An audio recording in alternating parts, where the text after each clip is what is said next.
Welcome to Truth or Raps. I'm going to see if you know what it's not.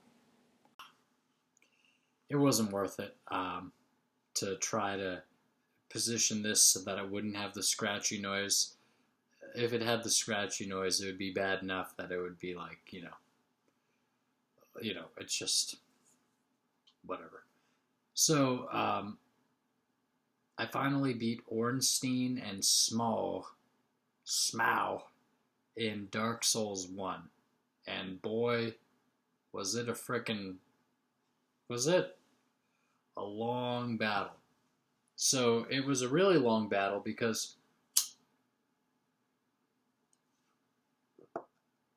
one irritating thing that Dark Souls does, like many of the things that Dark Souls does, it's like a firm but fair parent. It's or like a not an abusive, but like a punishing but fair parent. Like basically, you don't have to wonder what Dark Souls is gonna do because it's just gonna do it. You die, you're gonna leave your souls behind, and then you don't get those souls; they're gone. And but the thing is, one of the most annoying things is that they punish you for not defeating a boss by having you have to run a pretty long distance to get to the boss battle. So, and often you'll also have to like get past, or usually you'll have to get past some enemies on the way, whether you fight them or just run past them. And sometimes it'll be like difficult enemies, but actually, usually, like the enemies become, at least over time, they become sort of trivial because you've gotten better over time because you might keep leveling up as much as you can. And so over time, as long as you're not just losing a bunch of souls, then your stats are getting better than they were when you could already defeat the enemies. But it, particularly this Ornstein and whatever his name is boss fight, it's notorious for being like one of the hardest boss fights in the game. Some people say like it was the hardest fight in the game, and before even the fight itself, one of the hardest parts to deal with was just that it was a particularly epic run to get to this boss fight from like what seemed like the closest bonfire. And the bonfire is where you restart after you die. Uh, you know, any given bonfire, whichever is the last one that you sat down at before you died, or restarted at before you died. And this bonfire, it's so far away that like it's like this yawning chasm between these huge white buildings. And I mean, it doesn't take that long, but it takes like maybe a minute and a half or something to just make your way over there. And it's just, you feel it. It's like you just, oh man, I'm going to have to run over there again. I've got to wait for the elevator. If I don't catch the elevator, and I usually don't, then I have to go down on the elevator. Then I have to run down the stairs. Then I have to go down out to the bridge area. Then I have to run across this part of the bridge and go around the middle of it. And then also run across the other part, and then I have to run past these guys, and they're going to try to attack me, and I can get past them pretty easily. But then there's this other guy, and actually I can get past him pretty easily, but then there's a third guy. It's actually funny because the second guy took, I had figured out how to get past the first guys easily enough, but I hadn't yet figured out really how to get past the second guy.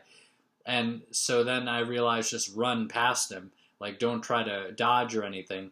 So it's like, okay. And then I could get past him okay enough. But now the third guy was like the most difficult to figure out, like exactly how to get past him. I think I have some hazy idea of the Happy Hob just sort of like juking left and then going right. But so I can get past him like maybe half the time. It used to be more consistent actually. Like recently I've just been getting hit by him.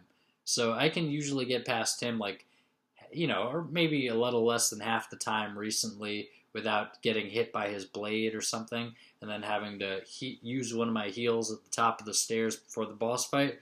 And then you finally you get past all three groups of like people that might hit you, and then or all three places where you might be hit by somebody. The first place has two guys, but they sort of try to hit you in the middle usually, so you just run and jump through.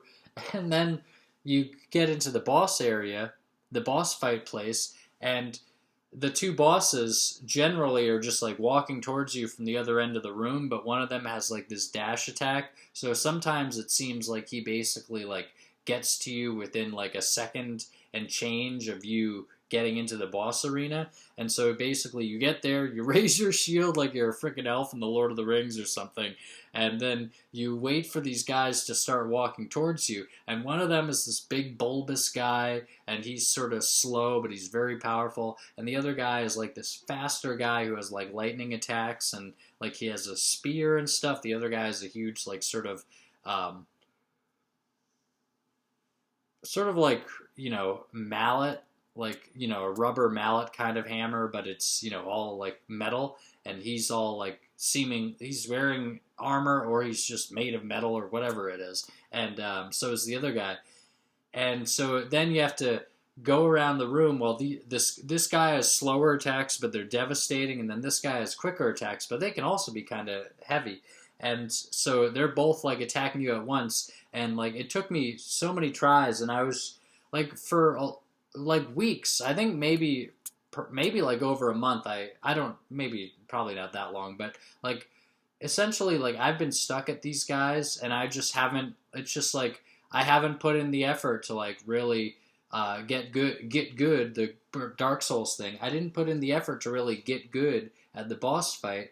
Partially, I think primarily because it took so long to run to the damn boss fight, and it was just like the thought of like dying like 5 or 10 times in a row to them and having to repeat that run like 5 or 10 times just to like figure out their strategy. Like, and you die so fast when you were in the arena to begin with, which it often happens with like a tough boss in Dark Souls anyway. Like they can tend to take you out pretty quickly. So like it was basically like I'm just looking at like a long run. It's not even a loading screen. It's worse than a loading screen because you actually have to move your character. And so if I'm like smoking a cigarette and playing the game at the same time, then like, then I've got to have my finger not only on the analog stick.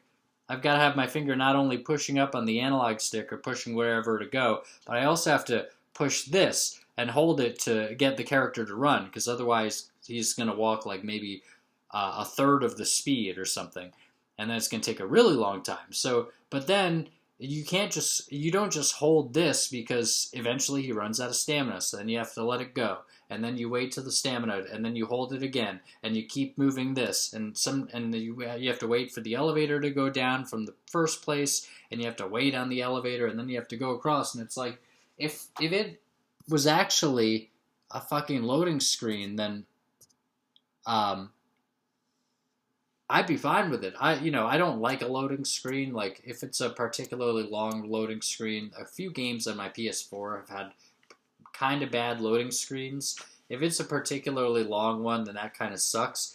But it's like at least you can kind of relax, but you have to manipulate the controller to the point where you're kind of thinking about it in terms of thinking about refilling the running gauge, or like sort of letting go of it and then getting it after it refills itself. And either you're doing that, but then you're also like, waiting for the elevator, you're like looking where to go. Like if it was all just a straight path or something and it was kind of mindless, then that would be one thing. But the fact that like there's just enough coordination and thinking involved, but it's not like, it's just thinking enough in terms of like, okay, am I going to wait here for the elevator, or is it here? And then, it's like, it's not like you don't know what to do, but it's just like, there's enough like putting your mind into this part where it's not just a relaxation. Like it's toil. Like it's just toil. So it's like, oh great, another fucking minute and a half of fucking toil. and And, and then I get into the boss arena, and, for the first, like, half of my tries, maybe, they'd essentially, like, kill me within, like, 15, 20 seconds of me being in there. And so, luckily, I finally did it enough, and, like, I looked up Reddit, like, how do you take care of Ornstein and Smaug, or I sort of looked it up, like, I didn't fully invest myself, but I definitely looked at some of the things saying, like, these guys are hard and stuff. And my strategy, it was pretty simple. Basically, it was make sure you keep both of the guys in sight every second of the fight, or basically as much as you can, and have them slowly pursue you, and then try to get the little guy to sort of get caught behind the big guy while the big guy is doing some of his moves, and then try to keep pillars between you and them. So, like, even if it's just one sort of circular pillar, even after the guy knocks down, like, most of the structure, that's enough. Like, that one circular pillar, if you're on the other side of that, then even if it's the big guy swinging his thing, generally he's not going to be able to hit you. So you just sort of guide him so that he's sort of stuck behind something, and then you guide the other guy so that he's kind of stuck behind him. But the thing is, you have to beat one of them, and then the other one basically, like, merges with the dead body of the one that you beat, and I think he, like, gains all his health back or something, so it's like, don't even fucking attack him. Like, just focus on one of them, because otherwise you're pretty much wasting your time. So you have to beat that one, and then you have to fight the other guy. But fighting the two guys is the challenging part. Like, fighting them both at once is the real challenge. So, but it's really not that bad, like, once you sort of take it slow, and you just sort of direct them by backing away from them and having them follow you around the arena, and doing it and angling your camera so that basically, like, you're leading them where you want them to go. And then every once in a while, the little guy will dart forward, and I think generally people, say the little guy is the best one to kill, and then you fight the bigger guy on his own. And I sort of found that, I mean, I didn't fight one of them on their own enough to really compare them that much, but I did try both of them on their own before I beat them by fighting the big guy on his own. And I just didn't want to die enough. Like, I didn't want to die enough to realize, like, the distinctions between the one guy on his own versus the other one, because then I'd have to do that fucking run back to the boss arena fight again. And so, again, it is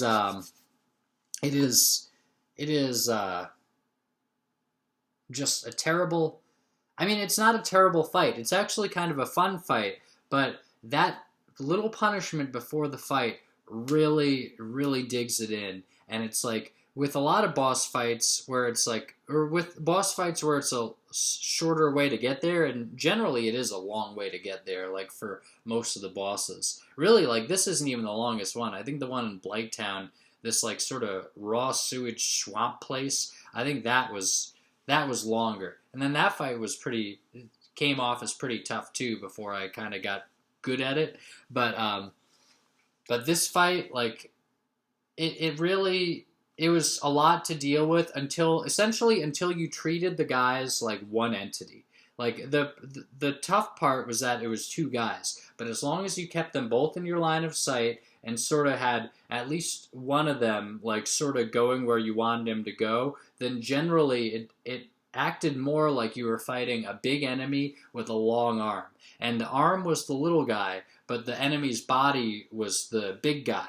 And so you're fighting a big enemy with a long arm, like essentially a two-jointed boss. And as long as you keep them both in sight and keep them pursuing you and keep your fucking shield up, and essentially I had the crystal shield, don't put your shield down, like, essentially at all. Even for when the guy shoots you with electricity, like, it's better to keep your shield up and take a little damage than to try to dodge it. Because if you dodge it, then you lose some of your ability to control yourself depending on what they do then. And so just that small time of dodging it and then recovering from your dodge, they might have gone and they might have like moved around enough where it fucks you over. So just keep your shield up, take the little electricity damage because he doesn't shock you that much, and then generally you could just keep your shield up. And the little guys, none of his attacks are going to break your shield as long as you maintain like enough stamina. I think I do have a decent amount of stamina in my bar. Like I think I've leveled it up a bit. But in any case, as long as you have enough stamina, like you can pretty much block anything that he's got to give you. Whereas the bigger guy, just move out of the way, like either dodge or just stay out of range of his attacks. And then keep them both in sight, and as long as they're both in front of you and you can see both of them and you can kind of like guide them as you're backing up around the arena basically in a circle over and over again, as long as you keep them both in vision, they're one unit.